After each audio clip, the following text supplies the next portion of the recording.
would actually say that the Mac is probably the next most necessary thing if you were going to get something. And again, you've got lots of options, but I'm going to keep this simple. Yeah. I actually you've got plenty of options there. MacBook Air, MacBook Pro, the 24-inch iMac, the 27-inch iMac, the Mac Pro, the Mac Mini. Smorgasbord of options there. However, the only one that would probably hit 95% of users is the MacBook Air. Yep.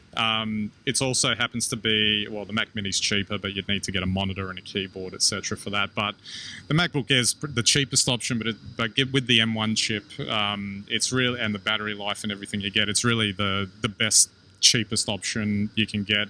And arguably, it's the best option across the range for just general purpose computing tasks, and even some higher end stuff like doing video editing and stuff like that. So look, MacBook Air or the base model MacBook Pro, sensational machines. And I'll put this out there because you told me about the battery life.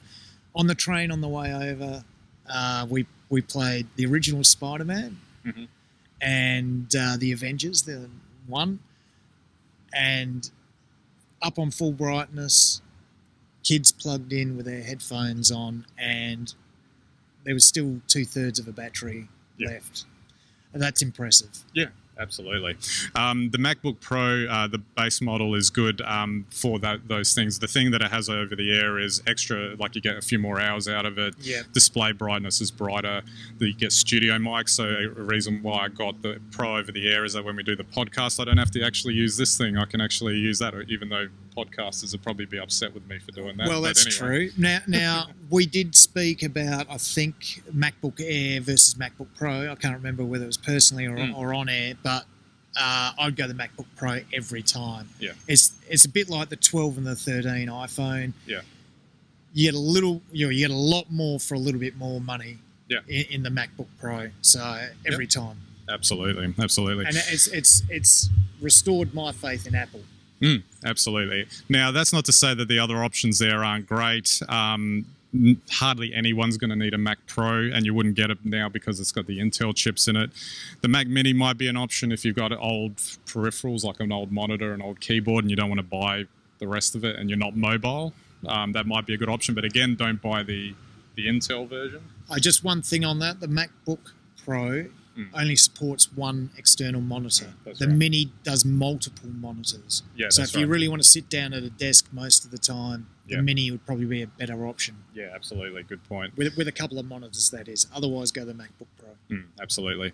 The 27-inch iMac, again, I wouldn't get unless you've got some burning compatibility issue with, ARM, with the Apple Silicon, with whatever software you're running, but I definitely wouldn't get that.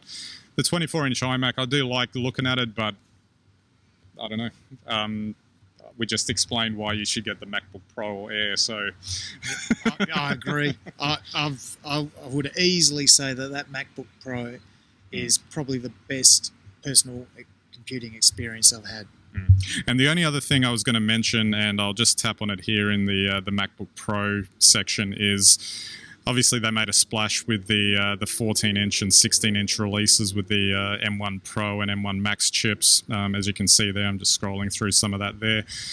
Look, I may at some point consider going the 14-inch just from the form factor and the extra ports and all of that stuff. I find that kind of attractive. I'd absolutely I reckon you will. Probably. I'll wait for another generation to come out.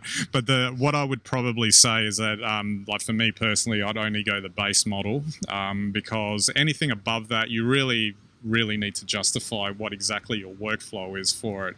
You'd want to be doing 3D modeling. You'd want to be doing multiple streams of 8K. Yeah. You'd want to be doing something really, really serious to take advantage of it because, as you can see there, just look at those base model prices, and it can go up to, I think it can go up to about $6-7 grand, fully kitted out, which if not more. I think it's actually more than that in Australian dollars, actually. Yeah, so it would be. I think, though, on the Max and the Pro, though, they do support more than one external monitor.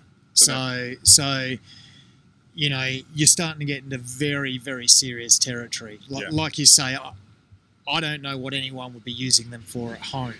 Yeah. And even in a work environment, you'd want to be doing some pretty serious CGI, like 4-dimensional renders or something like that, or working on the LHC. Absolutely. Or mining Bitcoin. All right. Exactly.